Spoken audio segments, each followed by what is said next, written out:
नमस्कार अनि हार्दिक स्वागत छ बहसको आजको यो नयाँ श्रृङ्खलामा यहाँहरू सबै आदरणीय दर्शकहरूलाई म महेन्द्र भट्टराईका तर्फबाट। दर्शकहरू, देश एक हिसाबले बन्यो भने अराजकतातर्फ धकेलिएको छ।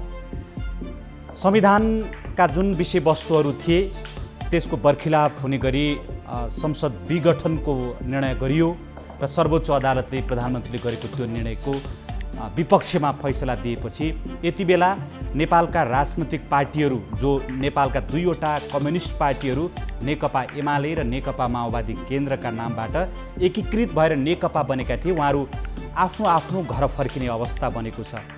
आफ्नो घर फर्किसके पछाडि नेकपा एमाले, जो पुरानो पार्टी साबिकको एमाले अहिले बिउतिएको छ, त्यो पार्टीमा साबिकको नेकपाभित्र भएको भाँडभैलो फेरि दोहोरिएको छ। त्यसैको प्रतिछाया यसमा परेको छ। खास गरी माधव नेपाल पक्ष र केपी शर्मा ओली पक्षहरूका बीचमा जुहारी चलिरहेको छ। एकअर्कालाई कारवाही गर्ने, समानान्तर कमिटी निर्माण गर्ने, खास गरी जनताको एउटा लक्ष्य, उद्देश्य र अपेक्षा जुन थियो, नेपालका कम्युनिस्ट पार्टीहरूलाई उहाँहरूले आफ्नो विश्वास सुम्पिनु भएको थियो मतका माध्यमबाट र आफ्नो जीवनलाई सहज बनाउने, नेपालको जनजीवन सहज बनाउने, जनताको जीवनमा समृद्धि ल्याउने जुन अपेक्षा उहाँहरूले गर्नुभएको थियो, त्यसमा लगभग तुषारापात भएको छ। अब प्रधानमन्त्री नयाँ निर्वाचनको पक्षमा हुनुहुन्छ। एक हिसाबले भन्यो भने व्यावहारिक रूपबाट प्रधानमन्त्रीको यो सरकार अल्पमतमा परेको अवस्था छ। यद्यपि समर्थन जो नेकपा माओवादी केन्द्रको छ त्यो बाँकी नै छ र प्रधानमन्त्रीका विरुद्धमा वैकल्पिक सरकार बन्ने अवस्था पनि यति बेला बनिरहेको छैन र प्रधानमन्त्री आफै पनि सहज ढङ्गले अगाडि बढ्न सक्ने अवस्था छैन। यो एक हिसाबले भन्यो भने राजनैतिक दलहरू जो देश र जनताप्रति उत्तरदायी हुनुपर्ने थियो, उहाँहरूको यो अकर्मण्यताको शिकार मुलुक र देशवासी हुनु परिरहेको छ। खास गरी अहिलेको यो जुन अराजकताको अवस्था छ, अन्योलताको अवस्था छ, यसबाट कसरी मुलुकले पार पाउन सक्छ? संवैधानिक दृष्टिकोणले, कानुनी दृष्टिकोणले अहिलेको निकास के हुन सक्छ र आगामी दिनमा यो मुलुक अब अगाडि कसरी बढ्छ, यो विषयको सेरोफेरोमा रहेर आजको बहसमा हामी केन्द्रित हुनेछौँ। यसका लागि हामीले वरिष्ठ अधिवक्ता र एकजना विश्लेषक डाक्टर सुरेन्द्र भण्डारीलाई हाम्रो स्टुडियोमा आमन्त्रण गरेका छौँ। डाक्टर साहब, स्वागत छ यहाँलाई हाम्रो कार्यक्रममा। धन्यवाद भट्टराई सर। मैले पृष्ठभूमिमा लगभग भने कि जुन परिस्थिति अहिले बनिरहेको छ, यहाँले कसरी हेरिराख्नु भएको छ? अहिलेको यो जुन रमिता भनौँ न एक हिसाबले, कसरी हेरिराख्नु भएको छ यहाँले चाहिँ? सबभन्दा पहिला यहाँले भूमिकामा जे कुरा राखिदिनु भयो साह्रै ब्युटिफुल्ली राखिदिनु भयो। त्यति राम्रो शब्दमा मैले भन्न सक्दिनँ र त्यसैलाई नै म बहर गर्छु। मुलुकको स्थिति, वास्तविकता त्यही नै हो। तर म यसलाई के भन्छु भने यो मुलुकको राजनैतिक असफलता हो। हामीले जसलाई सरकार चलाउनको लागि मत दियौँ, जसलाई संसदमा पुर्यायौँ, जसलाई सरकारमा पुर्यायौँ, जुन राजनीतिक दल र नेताहरूलाई हामीले विश्वास गऱ्यौँ, उहाँहरूले मुलुकलाई राजनीतिक रूपमा असफल बनाउनु भयो। अब राजनीतिलाई मात्रै नहेर सिङ्गो समाजलाई हेर्ने हो भनेदेखि एक किसिमले समाज पनि असफल भएको अवस्था आज छ। अर्थात् यसलाई हामीले कलेक्टिभ फेलियर भनेर भनौँ। पोलिटिकल फेलियरले एक किसिमको कलेक्टिभ फेलियर जन्मायो। त्यो भन्नुको अर्थ के हो भने राजनीतिक दल, यसका नेता, सरकार र सत्ता मात्रै असफल होइन कि हामी जस्ता विश्लेषकहरू पनि असफल, यहाँहरू जस्ता मिडिया पनि असफल, बजार पनि असफल, व्यापारी पनि असफल, हामी सबै संयुक्त रूपमा असफल। मुलुकको यो दुर्दशा हामी सबैको कारणले गर्दाखेरि आएको। कसैको जिम्मेवारी बेसी होला, कसैको जिम्मेवारी कम होला, तर यो कलेक्टिभ फेलियर र यो चाहिँ एउटा डरलाग्दो अवस्थामा आज मुलुक छ। यसबाट बचाउनु पर्ने चाहिँ हामी प्रत्येकको दायित्व छ। यहाँले राखेको कन्सर्न पनि त्यही हो जस्तो मलाई लाग्छ। खासमा चाहिँ संविधान र कानुनका सन्दर्भमा पनि आम जनतालाई यहाँका माध्यमबाट अहिलेका जुन अराजकता अथवा अन्योलता मैले जुन भने त्यसको विकल्पहरू के हुन सक्छन् भन्ने सन्दर्भमा कुरा गर्ने इच्छा थियो यहाँसँग। तर विषय त्योभन्दा अलि फरक ढङ्गले सुरु गर्नुपर्ने भएको छ। यहाँले सबै समाजका अवयवहरू असफल हुने चरणमा छन् अथवा त्यो बाटोमा अगाडि बढिरहेका छन् भनेर भन्दा त्यो भने त मुलुकै एउटा असफलताको बाटोतर्फ अगाडि बढ्दैछ भनेर भन्ने हो नि। हो, हाम्रो भविष्य के त त्यसो भने देश र जनताको भविष्य चाहिँ? नागरिकहरूको भविष्य भनेको नागरिकले रोजगारी पाउनु पर्यो, नागरिकले न्याय पाउनु पर्यो, नागरिकले सुशासन पाउनु पर्यो, नागरिकले नागरिक भएको अर्थमा समाजमा डिग्निफाइड रूपमा बाँच्न पाउनु पर्यो। नागरिक कुनै गुटमा नलागिकन, कुनै दलमा नलागिकन स्वतन्त्र रूपमा पनि डिग्निफाइड रूपमा बाँच्न पाउनु पर्यो। उसले कुनै दलको कुनै गिरोहको कुनै समूहको सदस्य भएको कारणले मात्रै मुलुकमा अवसर पाउने, मुलुकमा बाँच्न सक्ने अवस्था सिर्जना हुनु भएन। प्रत्येक नागरिकको मार्केटसँग कनेक्सन हुनु पर्यो, प्रत्येक नागरिकलाई सोसल सेक्युरिटी हुनु पर्यो, प्रत्येक नागरिकले सोसल जस्टिस फिल गर्नु पर्यो, प्रत्येक नागरिक म इक्वल सिटिजन हो भन्ने कुरो फिल गर्नु पर्यो, प्रत्येक नागरिकले म सभरेन सिटिजन हो भन्ने कुरो फिल गर्नु पर्यो। यी सबै कुराहरू आज घुमेको अवस्था छ।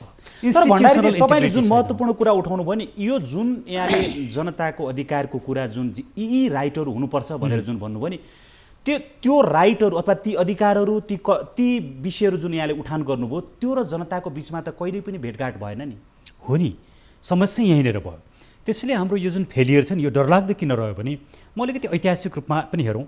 2007 सालमा हामीले जुन परिवर्तन गऱ्यौँ, त्यो परिवर्तनले हाम्रो मुलुकको स्वाधीनता हामीले गुमायौँ। कसरी भन्ने प्रश्न होला। हाम्रो क्याबिनेट सेक्रेटरी भारतीय, राजाका सल्लाहकार भारतीय, आर्मीका सल्लाहकार र आर्मीका ट्रेनर भारतीय, हाम्रो राष्ट्र ब्याङ्क थिएन, मुद्रा भारतीय, हाम्रा स्कुलका पाठ्यक्रम भारतीय। एक किसिमले भारतको डोमिनेसन, हाम्रा रिसोर्सेसहरूमाथि भारतीय कब्जा, हामी इन्डियाको डोमिनेसनमा गयौँ। त्यसले 2007 सालको परिवर्तनले राणालाई फाल्यो, त्यो राम्रो कुरा थियो। पोलिटिकल्ली त्यो वान स्टेप अहेड थियो राजनीतिक रूपमा।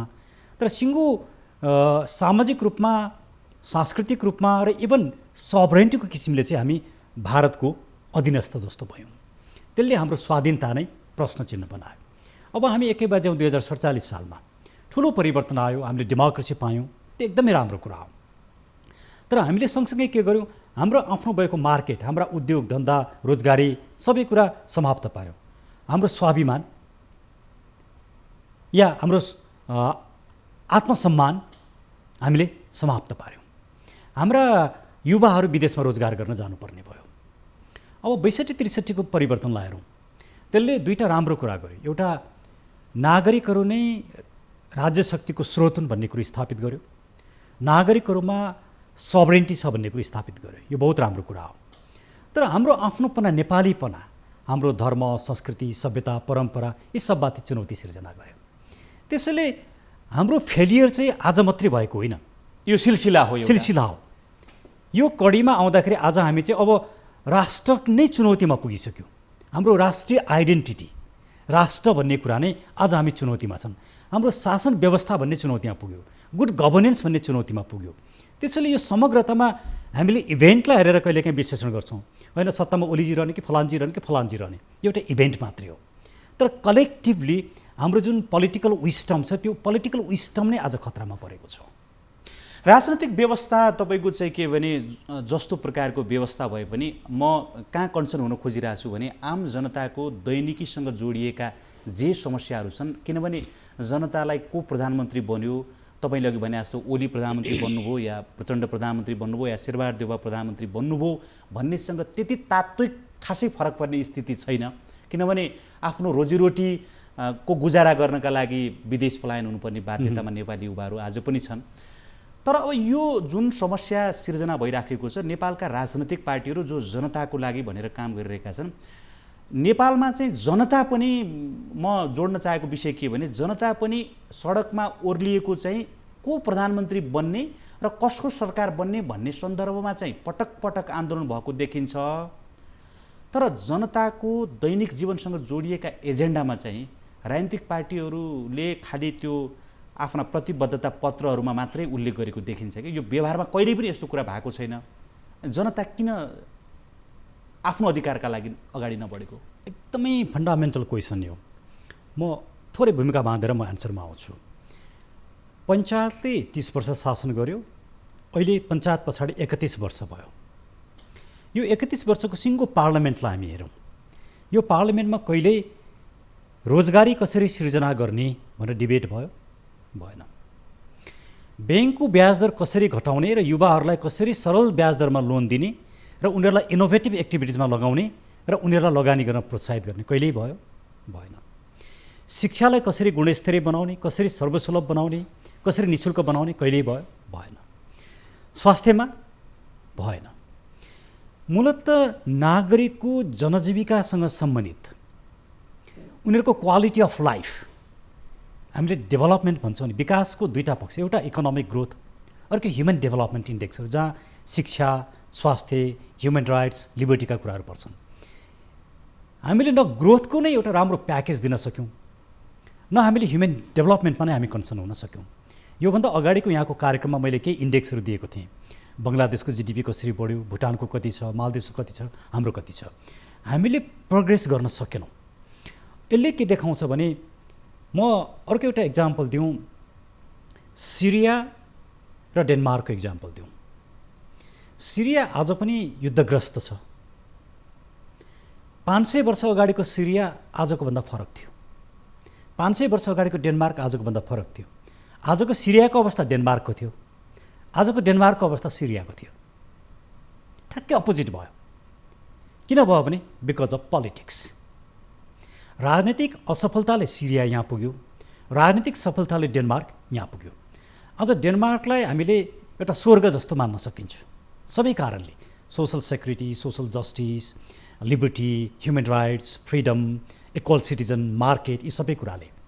आज नेपालको समस्या पनि पोलिटिक्स चाहिँ समाधान हुनुपर्थ्यो, राजनीति, तर राजनीति चाहिँ समस्या बन्यो। त्यसले करेक्सन पनि राजनीतिबाटै गर्छ। त एउटा ठुलो अवसर चाहिँ अहिलेका प्रधानमन्त्रीलाई उपलब्ध थियो, किनभने राजनीतिक रूपबाट यसअगाडि धेरै पटक नेपालले त्रिशङ्कु प्रकारको संसद प्राप्त गर्यो, जसले चाहिँ सरकार बनाउने र फ्याँक्ने खेलहरू निरन्तर चलिरहेका थिए। त्यसबाट वाक्क दिक्क भएका जनताले माओवादी र एमालेको एकीकरण राजनीतिक रूपबाट जस्तो सुकै भए पनि त्यसलाई विश्वास गरेर जनताले अभिमत दिए र त्यसको नेतृत्व प्रधानमन्त्री केपी शर्मा ओलीले गरिराख्नु भएको थियो। उहाँहरूले घोषणापत्र जारी गर्नुभएको थियो। अघि हामीले भनेका सोसियल सेक्युरिटीदेखि लिएर जनताको जीवनसँग जोडिएका सबै विषयहरूका त्यहाँ उल्लेख गरिएका पनि छन्, नगरेका होइनन्।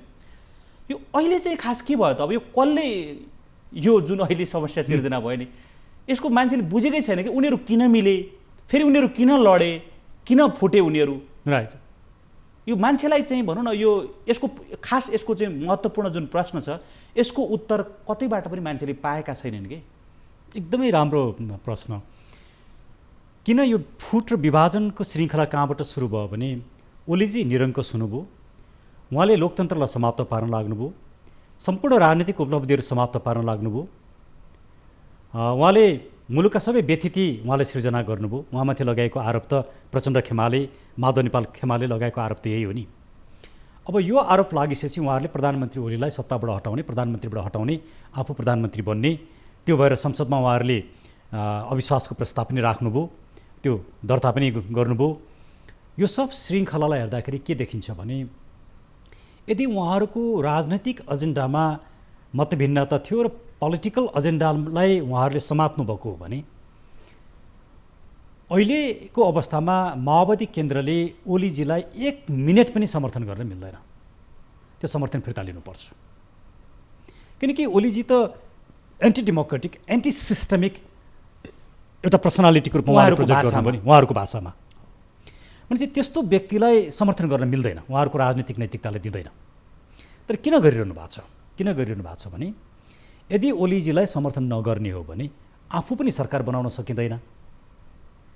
ओलीजी 76-1बाट 76-2 हुँदै 76-5मा पुग्नुहुन्छ, धारा 76-5 को सरकार, अनि फेरि डिजल्भ गरिदिनुहुन्छ।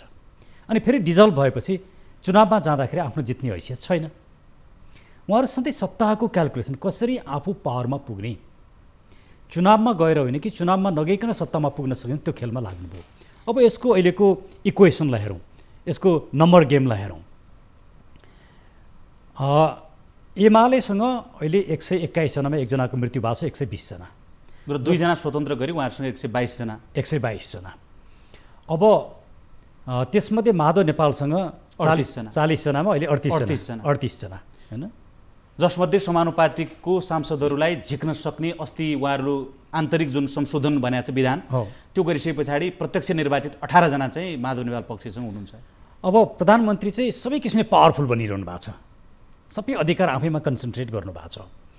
मैले यहाँ भन्न खोजेको कुरा कि यदि माधव नेपालजी र त्यो खेमाको ओलीजी प्रतिको विमति राजनीतिक हुन्थ्यो भने आफ्नो संसद सदस्यता बचाउने काममा उहाँहरू लाग्न हुँदैन थियो, डिफेक्सन गर्न सक्नु पर्थ्यो। ओलीजीले कारबाही गर्नुहुन्थ्यो होला, सदस्यता जान्थ्यो होला, त्यो राजनीतिक मुद्दाको लागि उहाँहरू अडिन सक्नु पर्थ्यो नि। तर राजनीतिक मुद्दा त होइन रहेछ। मुद्दा त के रहेछ? अध्यक्ष हुने, पदमा पुग्ने मुद्दा रहेछ। त्यसैले सिङ्गो राजनीतिलाई नै विकृत बनाउने र राजनीतिलाई नै असफल पार्ने काम चाहिँ हाम्रो राजनीतिक नेतृत्व र राजनीतिक दलका नेताहरूले गरे। यो परिणाम जे आयो नि अहिलेको यो त परिणाममा यहाँले भन्नुभयो अहिलेको इक्वेसन र अहिलेको यो जुन विवादहरू सिर्जना भयो त्यसको एउटा चरम रूप अथवा त्यसको परिणामका रूपमा जुन विषय सार्वजनिक भएको छ त्यो कुरा गर्नुभयो।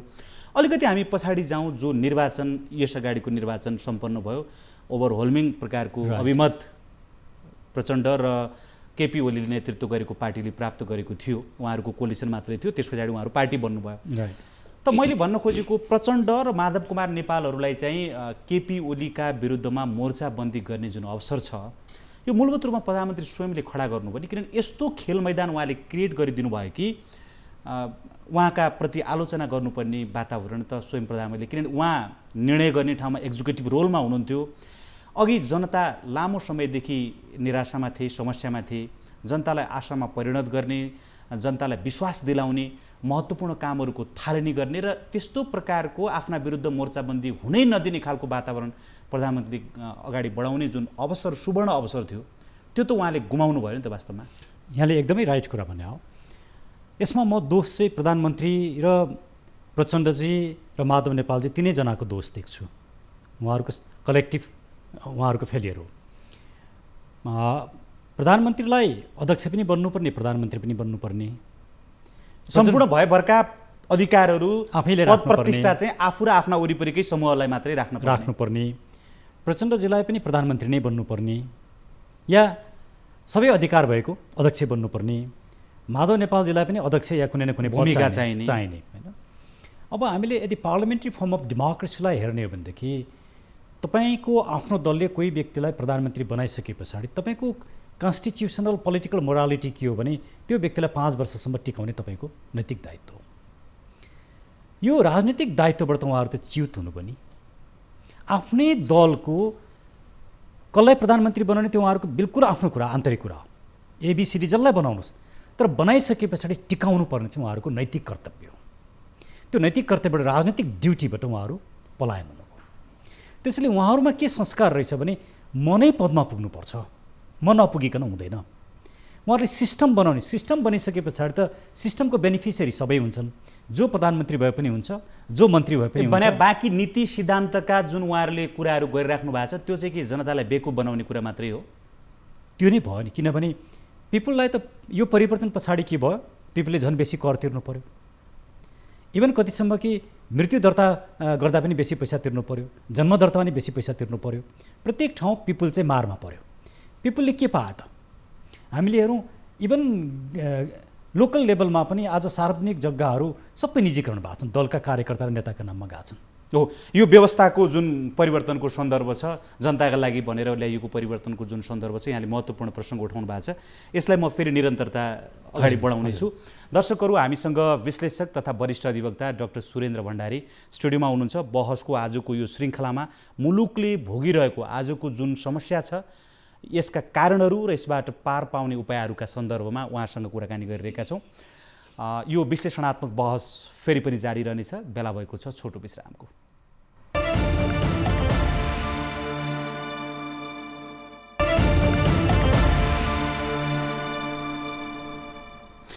विश्रामपछि पुनः हार्दिक स्वागत छ। बहसको आजको यो श्रृङ्खलामा हामीले वरिष्ठ अधिवक्ता डाक्टर सुरेन्द्र भण्डारीसँग विश्लेषणात्मक कुराकानी गरिरहेका छौँ। खास गरी उहाँ वरिष्ठ अधिवक्ता सँगसँगै मुलुकलाई चाहिँ के भने अगाडि बढाउने सन्दर्भमा, जनताको अधिकार विस्थापित गर्ने सन्दर्भमा अभियान पनि सञ्चालन गरिराख्नु भएको छ। एकजना अभियन्ता पनि हुनुहुन्छ। पुनः स्वागत छ यहाँलाई हाम्रो कार्यक्रममा। यो अहिले हामीले यो विश्राममा जानुभन्दा पहिला जे सन्दर्भ लिइरहेका थियौँ, वास्तवमा यहाँले जनताकोलाई अधिकार सम्पन्न बनाउने भनेर ल्याइएका जुन व्यवस्थाहरू छन् नि, कुनै पनि व्यवस्था जस्तो सुकै नामबाट ल्याइएको भए पनि त्यसको एउटै उद्देश्य भनेको जनतालाई अधिकार सम्पन्न बनाउने, सबल बनाउने, देशलाई समृद्ध बनाउने हो। अहिले हामीले जे अभ्यास गरिरहेका छौँ यसले जनतालाई समृद्ध बनायो अथवा जनतालाई सबल बनाउनेतिर काम गर्यो तपाईँको विचारमा? गरेन। मैले अघि पनि भने growth, economic growth, economic power सीमित मान्छेहरूको हातमा गयो। मुलुकको रिसोर्सेस पनि, ब्याङ्क हेरौँ, फाइनेन्सियल इन्स्टिट्युसनहरू केही मान्छेको हातमा छ, हाइड्रो हेरौँ केही मान्छेको हातमा छ। स्कुल हेरौँ केही मान्छेको हातमा छ, हस्पिटल हेरौँ केही मान्छेको हातमा छ, अन्य रिसोर्सेस हेरौँ केही मान्छेको हातमा छ। केही मान्छेहरूलाई यसले पोस्ने काम गर्यो, तर आम नागरिकहरूलाई डिप्राइभ गर्ने काम गर्यो। त्यसैले ग्रोथ र मार्केट नै अनब्यालेन्स भयो। केही मान्छेहरूको हातमा मार्केट छ आज, पिपुलहरू मार्केटसँग कनेक्ट हुन सकेनन्। समस्या ह्युमन डेभलपमेन्ट इन्डेक्समा हामी धेरै पछि छौँ। यो समग्रतालाई हेर्दाखेरि यो 31 वर्ष चाहिँ हाम्रो लागि एउटा ठुलो अभिशाप बन्यो, वेस्टेज अफ टाइम। यसको कल्प्रिट को त, यसको दोषी को त भन्दाखेरि यिनै पोलिटिकल लिडर्सहरू हुन् जो सत्तामा 31 वर्षसम्म बसे। अब प्रश्न होला कि तपाईँले समस्या मात्रै देखाउनु भयो, समाधानको कुरा आएन भन्ने कुरा होला। यदि यहाँको अनुमति हुन्छ भने म केही समाधानका कुराहरू पनि राख्छु। त्यो यो विषयको समाधानमा जानुभन्दा पहिला मैले अहिलेको लेटेस्ट जुन समस्याहरू देशले भोगिरहेको छ यसबाट पार पाउने अथवा यसको समाधान चाहिँ तपाईँको विचारमा के हो? मैले यहाँबाट जान्न चाहेँ कि संवैधानिक अथवा कानुनी समाधान के हो, किनभने अघि माओवादीको बाध्यता यहाँले बताइसक्नु भएको छ। राइट। काङ्ग्रेस के हेरिरहेको छ? वेट एन्ड सीको अवस्थामा छ, वैकल्पिक शक्ति भनेर भनिएको थियो। अब राजपा जो चाहिँ परिवर्तनका मुद्दाहरूलाई बोकेर अगाडि बढेको पार्टी भनेर उहाँले भन्नुभएको छ, पहिचानका जुन कुरा उहाँले गर्नुभएको छ, त्यसमा चाहिँ प्रधानमन्त्रीलाई सबभन्दा पहिला प्रतिगमनकारी भनेर यो संविधान मास्न खोजेको भनेर विज्ञप्ति निकालेर सडकमा आउने पार्टी थियो। अहिले सबभन्दा बढी सत्ता समीकरणका लागि कसैका बिचमा संवाद भइरहेको छ भने त्यो राजपा र प्रधानमन्त्रीको पार्टीका बिचमा जसपा।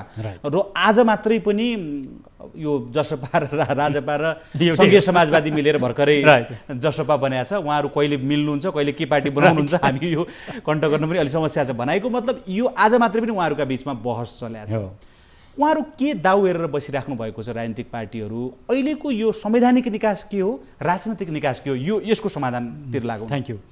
अब मैले देखेको चाहिँ अहिलेको इक्वेसनमा प्रधानमन्त्री ओलीको सरकार गिराएर विकल्प दिन सक्ने अवस्था छैन, किनकि नेपाली काङ्ग्रेस, जसपा र माओवादी केन्द्र गरेर उहाँहरूसँग वैधानिक रूपमा 144 जना हुनुहुन्छ, तर नेपाली काङ्ग्रेसको 2 जना र जसपाको 2 जना निलम्बित हुनुहुन्छ, गर्दा उहाँहरूसँग 141 जना हुनुहुन्छ।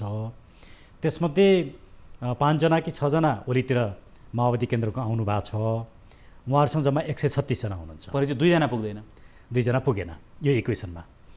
अब अर्को कन्टेक्स्ट के छ भने भोलि 2 जना मात्रै नपुग्ने अझै माओवादी केन्द्रका केही व्यक्तिहरू ओलीतिर आउने सम्भावनाहरू मैले देखिराखेको छु एउटा। दोस्रो, जसपा पनि चुनावमा जाँदाखेरि आफू सत्तामा बसेर चुनावमा जान पाइयो भने भोलि चुनावमा बेटर कन्डिसन हुनसक्छ भनेर ऊ सत्तामा जाने दाउमा छ। पार्टी फुटाएर पनि उनीहरू सत्तामा जाने, जसरी हुन्छ सत्तामा पुग्ने त्यो दाउमा छन्। अब यो कति बेर मात्रै सम्भव छ भने नेपाली काङ्ग्रेस पनि चुनावमा जान खुट्टो उठाइसकेको अवस्था छ। कम्युनिस्टहरूको बिचमा द्वन्द्व भएको बेला चुनावमा गइयो भने फाइदा हुन्छ भन्ने अनुमान छ। यो कन्टेक्स्टले सबै चुनावमा जान तयार छन्, माओवादी केन्द्र चुनावमा जान तयार छैन, किनभने उसले विश्वासको मत फिर्ता गर्न साथ संसद विघटनमा जान्छ या ओलीजीले 30 दिनभित्र विश्वासको मत लिनुपर्ने हुन्छ, चुनावको परिस्थिति बन्न सक्छ। 3टा कन्डिसन हेरौँ। एउटा विश्वासको मत फिर्ता, त्यसबाट 30 दिनभित्र ओलीजीले विश्वासको मत लिनुपर्ने हुन्छ। मान्नुहोस् ओलीजीले विश्वासको मत लिन सक्नु भएन भने ओलीजीको विरुद्धमा अर्को सरकार दिनु पर्यो, ओलीजीले राजीनामा दिनुपर्छ। राजीनामा दिए पनि अर्को प्रधानमन्त्री नबनेसम्म उहाँ नै प्रधानमन्त्री हो। अब अर्को सरकार बन्नु पर्यो। अर्को सरकार बन्नका लागि काङ्ग्रेसले पनि अर्को सरकार बनाउन पहल गर्दैन, जसपाले पनि गर्दैन, माओवादी केन्द्रले मात्रै सरकार बनाउन सक्दैन। उहाँहरू 3टै मिलेर पनि सरकार बन्दैन। फेरि यो अवस्थामा सबभन्दा सिचुएसन कहाँनिर जान्छ भने फेरि मिड टर्म पोलमा जान्छ। आउँदो कार्तिक मङ्सिरतिर मिड टर्म पोल हुने सम्भावना देखिएको छ। त्यति बेलासम्म अहिलेकै प्रधानमन्त्रीले मिड टर्म गराउनुपर्ने हुन्छ। अब त्यो गराउँदाखेरि चाहिँ इनकेस माओवादी केन्द्रले फिर्ता लिँदै मिड टर्ममा जाने भयो भने जसपालाई पनि सत्तामा राखेर इलेक्सनमा जाने प्रधानमन्त्री ओलीको रणनीति हुनसक्छ। प्रधानमन्त्रीको रणनीति यो हो, तर जसपा जुन पार्टी छ मूलभूत रूपमा 1 महिना पनि भएको छैन यो घटनाक्रम होइन, जस्तो उहाँहरूले चाहिँ प्रधानमन्त्री प्रतिगमनकारी भनेर आरोप लगाएर सडकमा गएको पहिचान विरोधी अनेकन आरोप उहाँहरूले लगाउनु भएको थियो। 1 महिनामै जनता बिर्सिन्छन् सोच्नु भएको छ उहाँहरूले? यो तुरुन्तै फेरि सत्ता सहयात्राका लागि त निरन्तर छलफल चलिरहेछ। यो राजनीति भनेको दाउपेच मात्रै हो, सिद्धान्त नीतिमा आधारित हुँदैन, यो हामीले नैतिकतामा आधारित भन्ने हुँदैन। हामीले राजनीतिलाई नै असफल बनायौँ नि। राजनीति असफल भइसके पछाडि राजनीतिको भर्च्यु नै बाँकी रहँदैन, राजनीतिको धर्म नै बाँकी रहँदैन। आज राजनीति चाहिँ भर्चुलेस बन्यो। त्यो भने सत्ता प्राप्तिको भर्याङ मात्रै हो। एक्ज्याक्टली। जस्तो भनौँ अस्ति ओलीजीले जुन कार्यक्रम गर्नुभयो 30,000 मान्छे आए, प्रचण्डजीहरूले गर्नुभयो 15-20,000 मानिसहरू आए। आखिर ती सबै मानिस त पैसा दिएर मासु भात खुवाएर बसबाट ल्याएर गरिएका मान्छेहरू न थिए। पिपलले किन उहाँहरूलाई साथ दिनुभयो? काठमाडौँ मात्रै होइन, काठमाडौँ बाहिर पनि उहाँहरूकै पछि मान्छेहरू छन् नि। पिपलले अझै पनि किन बुझिरहेको छैन भन्दाखेरि हाम्रो समाजलाई चाहिँ सत्ताले यति डिभाइड गरेको छ, यति विभाजित छ कि समाज, त्यो समाज एक ठाउँमा आउन सक्ने अवस्थामा छैन। यो विभाजित समाजको फाइदा उहाँहरूले लिइरहनु भएको छ। भण्डारीजी, अब यो यसको विकल्प के त? जस्तो तपाईँले अघि 31 वर्षको जुन कुरा गर्नुभएको थियो, हुन त राजनीतिका अध्येताहरू अथवा त्यसका विश्लेषकहरू चाहिँ त्योभन्दा पहिले चाहिँ के भयो त भन्ने पनि प्रश्न गरिराखेका छन्। त्यसको पनि एउटा यथोचित त्यसको पनि मूल्याङ्कन अथवा त्यसको पनि तपाईँको चाहिँ के भने विश्लेषण हुन जरुरी छ। तर यो 31 वर्षको अवधिमा 2047 पछाडि अथवा 47मा अन्तरिम सरकार बन्यो, तपाईँको 48मा आम निर्वाचन भयो पहिलो, त्यस यता आजको दिनसम्म जुन 2-3वटा जुन पार्टी छन्, मधेसका नाममा कहिले 4वटा पार्टी बन्छन्, कहिले एउटा पार्टी बन्छ, अहिले एउटा बनाएको छ, पहिलाको 5-6वटा पार्टी पनि बनेको थिए होइन। यी सबै पार्टीका मुखियाहरू मूलभूत रूपमा अहिले जो 48 सालमा हुनुहुन्थ्यो आजसम्म पनि उहाँहरू नै हुनुहुन्छ। यसको विकल्प के हो त? जनतासँग यसको विकल्प छैन अथवा जनताले अरूलाई विश्वास गर्न सकेनन् या जनताको बाध्यता हो? यसका विकल्प केही विकल्पहरू छन्। पहिलो विकल्प चाहिँ एकदमै माओवादी चाहिँ 62-63 पछाडि हो, फेरि 64 पछाडि चाहिँ सत्तामा हो माओवादी चाहिँ। अबको विकल्प आखिर मुलुक त बनाउनै पर्छ, मुलुक त सबैलाई चाहिन्छ। मुलुक नहुँदाखेरि त उहाँहरूको दल पनि हुँदैन, उहाँहरू सत्तामा नै पुग्नुहुन्न। मुलुक बचाउनु पऱ्यो सबभन्दा पहिला। त्यसको लागि निर्वाचन प्रणालीमा आमूल सुधार गर्नु पऱ्यो। नम्बर 1 कसरी भने, अब प्रधानमन्त्रीले पनि इन्सेक्युर फिल गर्नु भएन, पार्लियामेन्ट डिजल्भ पनि हुनु भएन। पार्लियामेन्टले आफ्नो काम गर्न पाउनु पऱ्यो, प्रधानमन्त्री र क्याबिनेटले एक्जिक्युटिभ बोर्डले आफ्नो काम गर्न पाउनु पऱ्यो। अहिलेको मूलभूत समस्या त यो हो नि। यसलाई समाधान गर्नका लागि प्रत्यक्ष निर्वाचित प्रधानमन्त्री, सांसदहरू मन्त्री बन्न नपाउने, मन्त्रीहरू विशेषज्ञ हुने, सानो क्याबिनेट प्रधानमन्त्रीसहित 11 जनाको क्याबिनेट र सांसदहरूको सङ्ख्या पनि घटाएर 110 देखि 115मा ल्याउने र सांसदहरू मन्त्री बन्न नपाउने र विदेशमा बस्ने नेपाली नागरिकले पनि मतदान दिन पाउने र इलेक्सन सिस्टमलाई एकदमै कम खर्चिलो बनाउने र इलेक्सनमा मतदाता किन्ने, पैसा खर्च गर्ने, गुन्डागर्दी गर्ने, छलकपट गर्ने, यी सम्पूर्ण कुरालाई रोक्ने, यति सुधार हामीले गर्न सक्यौँ भने यसले मुलुकलाई एउटा पोलिटिकल स्टेबिलिटीमा लान र करप्सन कम गर्ने एउटा मद्दत गर्छ। एउटा कोर्स यसमा जानुपर्छ। दोस्रो कोर्स चाहिँ पञ्चायतकालदेखि आजसम्म सत्तामा बस्ने प्रत्येक व्यक्तिको सम्पत्तिको छानबिन गरिनुपर्छ। त्यसको लागि एउटा पावरफुल निकाय चाहिन्छ, जसलाई हामी नागरिक आयोग, सिटिजन कमिसन भनेर भन्छौँ। एउटा नागरिक आयोग बनाइनुपर्छ जहाँ निष्पक्ष, निष्कलङ्कित व्यक्तिहरू र पावरफुल व्यक्तिहरू, जसले प्रधानमन्त्रीलाई पनि त्यो कानुनको दायरामा ल्याउन सकोस्। त्यस्तो किसिमको आयोग बनाएर हामीले छानबिन गऱ्यौँ भने अहिलेका यी प्राइभेट कम्पनी, यो अहिलेको पोलिटिकल पार्टिजहरू चाहिँ प्राइभेट कम्पनी हुन्। मैले किन प्राइभेट कम्पनी भन्छु नि, प्राइभेट कम्पनीमा आफ्नो मात्रै हलिमुहाली हुन्छ, अरूलाई छिर्न पनि दिँदैन, नाफा पनि आफ्नो, नोक्सान पनि आफ्नो, जे गरे पनि हुन्छ। यी प्राइभेट कम्पनीहरूलाई चाहिँ कानुनको दायरामा ल्याएर यी भ्रष्टहरूलाई कारबाही गर्नुपर्छ। हामीले यो गर्न सकेनौँ भने र उनीहरूले भ्रष्टाचार गरेर कमाएको सम्पत्ति राष्ट्रियकरण गर्न सकेनौँ भने यो मुलुकको विकास र समृद्धि चाहिँ कुरा सपना मात्रै बन्छ हो। अब यो मुद्दा लिएर, यो अभियान लिएर सञ्चालन गर्ने अथवा यसको नेतृत्व गरेर जनतालाई जगाउन भनेर अगाडि बढेका तपाईँहरू जस्ता व्यक्तित्व जो हुनुहुन्छ, उहाँहरू प्राइभेट कम्पनी भनेर यहाँले भन्नुभयो किनभने उहाँहरूको मात्रै हालिमुहाली त्यहाँ छ। अब अहिले पनि तपाईँको चाहिँ के भने के छ भने अघि काङ्ग्रेसको दाउको कुरा गरिहाल्नुभयो, निर्वाचन भयो भने कम्युनिस्ट फुटेको छ भनेको मतलब यो मुलुकमा चाहिँ कि कम्युनिस्ट हुनुपर्ने कि काङ्ग्रेस हुनुपर्ने, अनि अलिअलि त्यो जसपा ससपा यो उहाँहरूलाई चाहिँ के मुलुकलाई एक हिसाबले भन्ने हो भने उहाँ यतिजनालाई चाहिँ ठेक्कामा दिए जस्तो गरेर यो नभए ऊ नभए ऊ भन्ने जस्तो एउटा चाहिँ के भने अराजकता छ, उहाँहरूले चाहिँ सुशासन दिन सक्नु भएको छैन, भ्रष्टाचार बढिरहेछ, बेरोजगारी समस्या वृद्धि भइरहेछ, जताततै नराम्रो भइरहेछ भन्ने कुरा हुँदाहुँदै पनि जनताले अरू विकल्पहरू किन दिन सक्दैनन् अथवा विकल्प दिन्छु भनेर अगाडि बढेका तपाईँहरू जस्ता जो अभियन्ता हुनुहुन्छ, नागरिकका रूपमा तपाईँहरू जो लागिराख्नु भएको छ, तपाईँहरूका बिचमा पनि त कहाँ मिल्ती छ र तपाईँहरू पनि एक अर्कासँग तपाईँको चाहिँ सँगै जान सक्ने परिस्थिति छैन। अनि समाज कता जाँदैछ? किनभने समाज त अब एक हिसाबले भन्ने हो भने त्यहाँ पनि त कसको पछाडि मान्छे छ भनेर भन्दा त अलिकति जसले अराजकता मचाउन सक्यो, जसले चाहिँ ठुल्ठुलो चर्को स्वरमा गाली गर्न सक्यो, अपशब्दहरू प्रयोग गर्न सक्यो, यस्तो भइरहेछ। यसलाई चाहिँ यो के को सङ्केत हो? खासमा समाज कता जाँदैछ? विकल्पहरू एउटा विश्वासिलो विकल्प बन्न सक्दैन कोही पनि? एकदमै राम्रो प्रश्न। यहाँले म जस्तो व्यक्तिको प्रशंसा गरेर आलोचना गर्नुपर्छ अब मिडियामा। म जस्ता प्रत्येक व्यक्तिलाई यहाँले ल्याएर यही प्रश्न सोध्नुपर्छ। तपाईँहरू पनि मिल्न सक्नु भएन भने मैले त्यही त हो, किन हामी मिल्न सकिरहेको छैनौँ? हाम्रो प्रब्लम के छ भने नेतृत्व मलाई नै चाहिने, म नै नेता हुनुपर्ने। तपाईँलाई पनि त्यही हो कि? त्यही हो, सबैलाई त्यही हो। म चाहिँ अछुतो छैन नि त। होइन, स्वयं तपाईँ आफैलाई त्यस्तो लागिरहेछ भने तपाईँ समाज बदल्छु भनेर किन हिँड्नु भएको? तपाईँ पनि मैले अरूको नेतृत्व स्वीकार गर्न सक्नु पर्यो नि। मैले त क्लियरली के भनेको छु भने म परिवर्तनको पक्षमा छु। मलाई मन्त्री हुनु पनि छैन, प्रधानमन्त्री हुनु पनि छैन, तर मलाई परिवर्तन चाहिएको छ। म जनपक्षीय परिवर्तन, जनपक्षीय परिवर्तन चाहियो। तर म एकजनाले मात्रै भनेर भएन नि। हामी जस्ता सबै लाइक माइन्डेड मान्छेहरू आफ्ना यत्र पसल चलाएर भएन। यी सबै पसल बन्द गरेर एक ठाउँमा आउनु पर्यो पहिलो। त्यसमा मिडिया, यहाँहरू जस्तो मिडियाले हामीलाई आलोचना गर्नै पर्छ, प्रश्न सोध्नै पर्छ।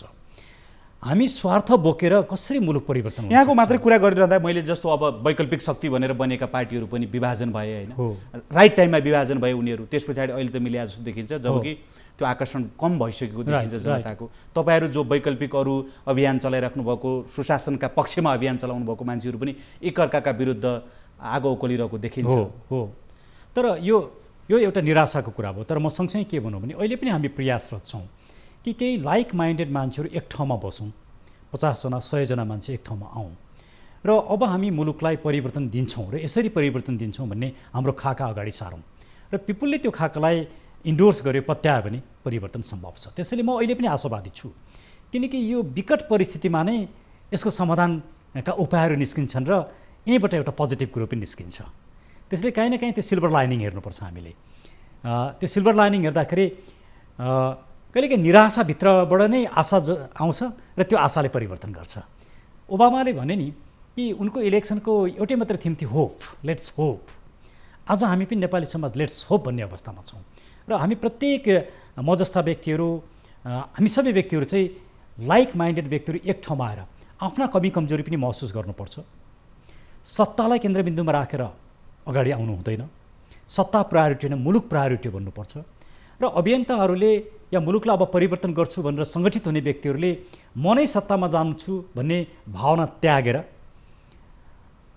भोलि हाम्रो नेता त एउटा हामीले आज नचिनेको नजानेको ब्राइट यङ मान्छे जो एकछिन मानौँ हार्वर्डमा पढाएको छ, राम्रो युनिभर्सिटीमा पढाएको छ, एकदमै स्कलर छ, भिजन छ, मुलुकप्रति डेडिकेटेड छ, एउटा ऱ्यासनल मान्छे छ, यो मुलुकलाई लिड गर्न सक्छ भन्ने त्यस्तो मान्छे पायौँ भने भोलि हामीले नेता। तर भण्डारीजी, हाम्रो समाज त तपाईँको चाहिँ के भने एउटा पार्टीमा कति वर्ष जेल नेल बसेको छ, कति वर्ष तपाईँको चाहिँ के भने अन्डरग्राउन्ड भएको छ, कति भनौँ न अब तपाईँको हत्या आतङ्क हिंसामा संलग्न भएको छ भने उहाँहरूको भाषामा क्रान्ति हो। त्यो क्रान्तिमा कति संलग्न भएको छ अनि कति भोटो उसले फटाएको छ भन्ने हिसाबले मात्रै विश्वास गर्ने परिस्थिति छ आजको दिनसम्म हेर्दा। तपाईँले भने जस्तो करिस्मेटिक लिडरसिप जो देशलाई अगाडि लिड गरेर लैजान सक्छ, त्यो समाज त्यता किन तयार भइरहेको छैन भने विश्वास लागिरहेको छैन मान्छेहरूप्रति समाजको?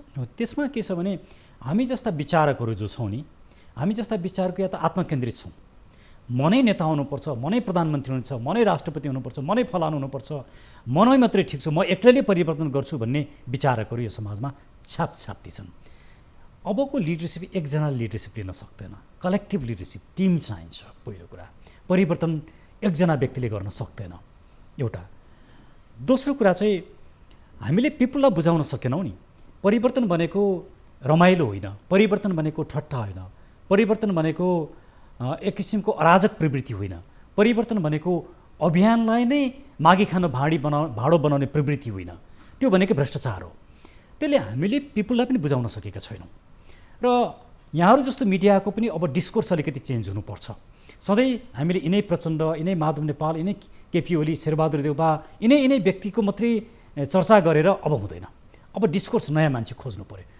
डिस्कोर्स नयाँ गर्नका लागि यहाँले त्यो खालको नेतृत्व यहाँहरू जस्ता जो गर्छु भनेर अगाडि बढ्ने मान्छेहरू हुनुहुन्छ उहाँहरूले त्यो गर्न सक्नु पर्यो नि, किनभने जो जकडिएको स्थापित जुन जकडिएको अवस्था छ त्यसलाई धावा बोल्नका लागि त तपाईँहरूसँग स्पष्ट उद्देश्य लक्ष्य सहित अब त्यसमा जान सक्ने तपाईँहरूको इच्छा शक्ति हुनु पर्यो नि। सजिलै कसैले दिँदैन, सत्ता किस्तीमा राखेर तपाईँ ल्याउनुहोस् भनेर कसैले एक्ज्याक्टली हो।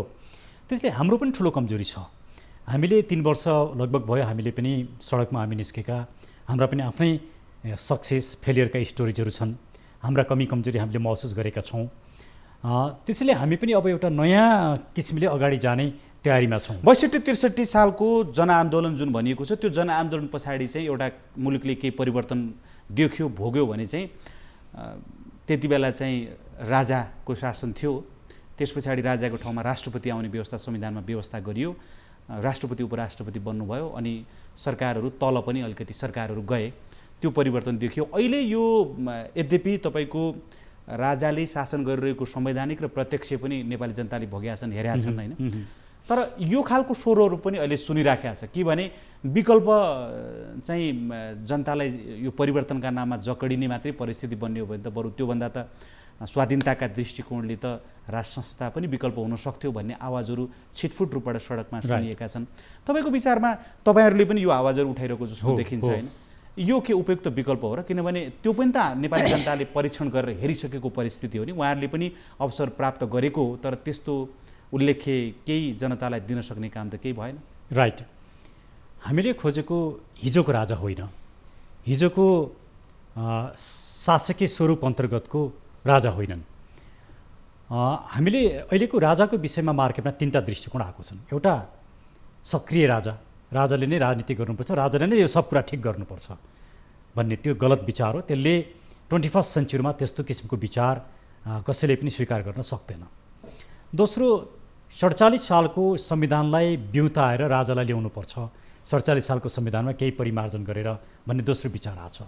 47 सालको कुनै पनि परिवर्तन र क्रान्ति पछाडि फर्किँदैन र 47 सालको संविधानलाई ल्याएर राजालाई ल्याउने भन्ने कुरा नै सैद्धान्तिक रूपमा राजनीतिक रूपमा नै गलत छ। त्यसरी पनि राजा हुन सक्दैनन्। हाम्रो दृष्टिकोण के हो भने यो गणतन्त्र र हिजोको राजतन्त्रको बिचको एउटा फ्युजन। राजा संविधानभित्र बस्नुपर्छ, पार्लिमेन्टभित्र बस्नुपर्छ, पार्लिमेन्टले नै नियुक्त गर्नुपर्छ, राजाको उत्तराधिकारी पनि पार्लिमेन्टले नै छान्नुपर्छ, राजाले राजनीति गर्न हुँदैन, राजा as a head of the स्टेटको रूपमा केही अधिकारहरू प्रयोग गर्नुपर्छ तर राजनीतिभन्दा माथि बसेर। र राजा चाहिँ मोरलेस मुलुकको एउटा सिम्बल अफ नेसनल युनिटी हुनुपर्छ भन्ने हाम्रो विचार हो। विचारको रूपमा हामीले जति तर सत्ता चाहिन्छ उहाँहरूलाई पनि फेरि हो। पहिला त्यही समस्या यिनीहरू छ। राजाको वरिपरिका मान्छेहरू के गरिरहेछन् भने जब राजाको बारेमा अलिकति डिस्कोर्स सुरु भयो, हामीले जुन डिस्कोर्स सुरु गऱ्यौँ, अहिले आएर अब सक्रिय राजा चाहिने, 47 सालको संविधान चाहिने, यसरी राजालाई नै गलत बाटोमा हिँडाउने काम राजाको वरिपरिका मान्छेले गरिरहेछन्। यो दुर्भाग्यपूर्ण छ। त्योभन्दा नि महत्त्वपूर्ण कुरा त मुलुक त राजालाई पनि दुखेको होला नि। राजाले मसँग कुरा गरेर यहाँसँग कुरा गरेर हुँदैन। सिङ्गो मुलुकलाई एज अ नागरिक, अहिले नागरिकको हैसियतमा त बोल्न सकिन्छ नि। आफ्नो योजना दिनु पऱ्यो। हिजो उहाँले गरेका राम्रा काम के थिए, कहाँ कहाँ गल्ती भयो, त्यो गल्ती किन भयो, उहाँले कसरी सुधार्नुहुन्छ, उहाँको भविष्यको योजना के छ, यो सबै कुरो सार्वजनिक गरेपछि अनि पिपुलले छलफल गर्न पाउँछन्। र पिपुलले पत्याए, साथ दिए, राजा आउँछन्। पिपुलले साथ दिएनन्, पत्याएनन्, राजा आउँदैनन्। अन्तिम निर्णयकर्ता त पिपुल हो नि। तर त्यो पिपुललाई आह्वान गर्ने र मलाई साथ दियो भन्ने त डेरिङ, त्यतिसम्मको साहस त राजाले गर्नु पर्यो। भण्डारजी, आज यहाँसँग महत्त्वपूर्ण संवाद भयो। हामी फेरि यी विषयहरूलाई अगाडि बढाउनेछौँ, किनभने मुलुक र जनतालाई निकास दिन जनता नै जाग्नुपर्छ भनेर यहाँले भनिसक्नु भएको छ। समय र संवादका लागि यहाँलाई धेरै धेरै धन्यवाद छ।